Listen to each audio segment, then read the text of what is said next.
ভদ্রলোক আধার কার্ড দেখা, আধার কার্ড দেখা জলদি। এই সময়টা আধার কার্ড খুলো, ওই সময়টা আধার কার্ড খুলো জলদি। ভাই মানে ଆମ ଦେଶ ଯେମାନେ ଅଛ ଜୟ ଶ୍ରୀରାମ କହିକି ଆଧାର କାର୍ଡ ଖୁଲ, କହିଦଉଛୁ ଜୟ ଶ୍ରୀରାମ କହିକି ଆଧାର କାର୍ଡ ଖୁଲ ଜଲଦି। ଭାଇ ଆଧାର କାର୍ଡ ଖୁଲ, ସବୁ ଖୋଲିକି ରଖ, ମୁଁ ଆସି ଚେକିଂ କରିବି। ଭାଇ ସବୁ ଖୁଲ, ମୁଁ କହିଲି ଜୟ ଶ୍ରୀରାମ କହିକି ଆଧାର କାର୍ଡ ଖୁଲ ସମସ୍ତେ, জয় শ্রীরাম। ভাই ভাই আপনারা এখন সবাই জানেন যে অসীম সরকার যে মানুষকে দিনের পর দিন ভুল বুঝিয়ে চলেছে, সেটা নিয়ে মানুষের সমাগম ও এফআইআর ও অনেক রকম পুলিশ কেস কচুরি অনেক রকম হচ্ছে। এটা নিয়ে আমি শুধু একটাই কথাই বলবো, অসীম সরকার প্রকৃত হিন্দু কিনা জানি না, তবে একজন অমানুষ, এটা বাস্তব কথা। তিনি একজন অমানুষ। তার মধ্যে কোনো শিক্ষা দীক্ষা আছে কিনা জানি না। যদি একজন সত্যি সে শিক্ষা বা বিন্দুটুকু তার শিক্ষা থাকতো, তাহলে এই ধরনের কোনো ধর্মকে বা কোনো কিছুকে ছোট করে কথা বলতো। তার মানে এটা আমার মনে হয় না তার মাথায় কোনো শিক্ষা বা তার ভিতরে কোনো শিক্ষা আছে। সে কোন ক্লাস বা কত কি পড়েছে সেটা জানি না। তবে অসীম সরকার যে মানুষকে ভুল বুঝিয়ে বেড়াচ্ছে, এবং কোরআনে নাকি লেখা আছে অন্যকে আক্রমণ করো, অন্যকে মারো। অসীম সরকার ইসলাম সম্বন্ধে কি বুঝবে? ও তো একজন অন্য ধর্মের অবলম্বী মানুষ। ইসলামের ধর্মে যে কত কঠিন এবং কত সত্য মানুষ তারা যে ইসলাম ধর্ম পালন করে তারাই জানে।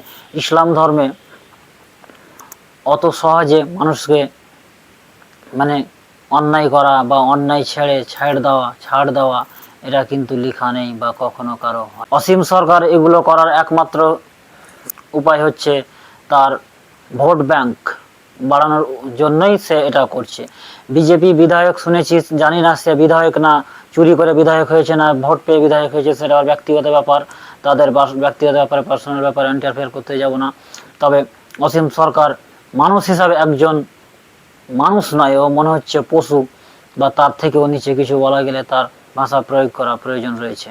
অসীম সরকার বিজেপির উস্কানিতে, অর্থাৎ বিজেপি করে, বিজেপির একজন এমপি বা এমএলএ যাই হোক না কেন সে রয়েছে। কিন্তু এই যে বিজেপি সরকার আসার পর থেকে মানুষের ভিতরে ভুল ভ্রান্তি ও ধর্ম নিরপেক্ষ ধর্ম নিয়ে বিক্ষেপ ভেদাভেদ শুরু করেছে। এই বিজেপি সরকার মানুষ আর কতদিন সহ্য করবে সেটা মানুষ নিশ্চিত করবে। আপনারা এই সরকার বানিয়েছে, এই সরকারকে কখনো তুচ্ছ করবেন সেটা আপনাদের হাতেই রয়েছে।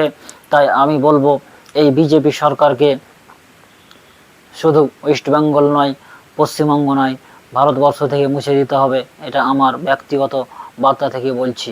বিজেপি যতদিন থেকে এসেছে 2014 সাল থেকে মানুষের ঘুম কেড়ে নিয়েছে, মানুষের খাওয়া দাওয়া ধর্ষণ পরনের দিনের পর দিন মানুষ অশান্তিতে বাস করে চলেছে।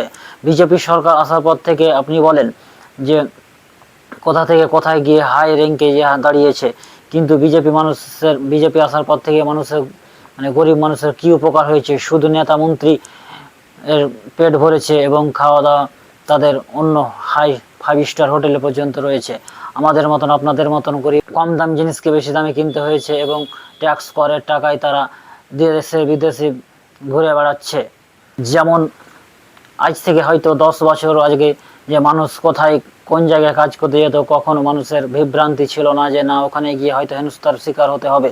কিন্তু 2014 সালের পর থেকে বিজেপি সরকার, 2014 সালে হয়তো কমই ছিল, দ্বিতীয়বার প্রধানমন্ত্রী হওয়ার পর থেকে যে মানুষের প্রতি অত্যাচার শুরু করেছে, সেটা একমাত্র এর জন্য বিজেপি দায়ী। বিজেপি সরকার আসার পর থেকে এটা শুরু হয়েছে।